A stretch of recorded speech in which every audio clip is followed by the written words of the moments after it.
Many Kenyans know my name. They know my face, they know my voice, they know what I do. But to the rest of the world, let me introduce myself. My name is Johnson Mwakazi. I'm a television anchor here in Nairobi, Kenya. But my journey started here in Kibera. Mimi nilizaliwa hapa Kibera na nikalelewa hapa hapa. I grew up without a role model. My father was a drunkard. He lost his job. And it was a tight moment, especially for my mother, really trying to support the family at the same time, working in town as a cleaner, living in a madhouse, and of course, no water we had to buy.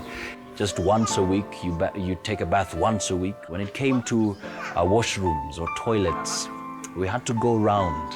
And of course, sometimes during the night, it could be dangerous because you don't know who you're going to meet along the way. So you had to help yourself inside the house and probably in the morning try to sort it out. I remember when I was 14, somebody introduced me to pornography. And that whole sequence began of desiring a feeling, of pursuing something that you really never get to satisfy. I remember there were days I would move from one movie to another, just seeking for a movie, a pornographic movie.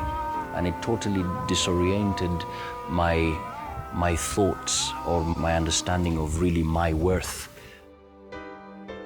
My mother took me to All Saints Cathedral. It's a church located at the city center. And people would wonder, how do you live in a slum and you go to church every Sunday at the city center, which basically meant you had to pay your fare.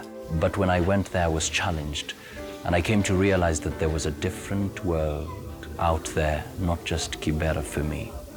I came to give my life to Jesus when I was in secondary school. Now, one thing changed in my life. You know, when I was still in pornography and masturbation, it was basically a matter of, I just hope nobody comes to the realization that I do this. But when I got saved, I came to understand that it was wrong, that it was a sin against God and against my own body. And that prompted me to call upon God and really cry unto God, God, remove this from me. But God had to bring me to a moment of stillness. In my spirit, I heard a very still, small voice saying, I love you, I love you. And that came as a powerful message into my life. And God was telling me, I was with you every second of that life. I was with you. And even right now, I am with you. I remember he told me, give it 3 months. It's like fasting. Don't go to certain places. Don't watch these things. And most of the times I would go to church. When it got to evening, I would go home and I would be with my family. Well, of course, later on, there were times I went down again. But God didn't come in like, you know, what are you doing? It was a moment of, just get up, my son. Let's continue on with the race. He was leading me on. And all the time when I felt I'm going to go down, I would say, no, I can't sin against my Father who loves me. It wasn't like I can't do this because I fear him, but I can't do this because he loves me.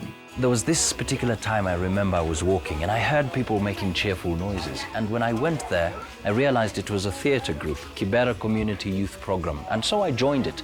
And there was a time I was given a role. It was a skit, I remember. I was given a role as a narrator. So I narrated, and after that, the facilitator of the program said, wow, you have a great voice. And that really gave me that feeling that, hey, you have something to offer, something precious. And that was actually the beginning. God would wake me up at about 5:30 on a daily basis. And I didn't quite understand why. And he would cause me to sort of walk all the way up to this place. And when I got here, instead of working out my body, I would work on my voice. Now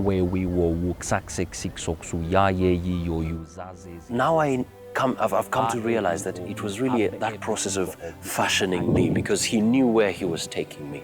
At that time, I didn't know, but now I look back and I see, wow, God was working with me. God was working on my voice so that he would qualify me to occupy that space in the media world. Anytime I think about where I came from, I look at myself, I'm putting on these good clothes and I have this publicity. When I walk down the streets, people are saying, hey, Johnson, hey, everybody now knows me. And I remember where God took me. It gives me an opportunity to humble myself, And just as Christ said, if you humble yourself, you will be lifted. God will lift you up.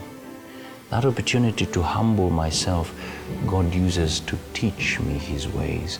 That at the end of the day when glory is given, I say, not unto me, O Lord, but only to you. And I realize my purpose, that I was created to reflect the glory of God.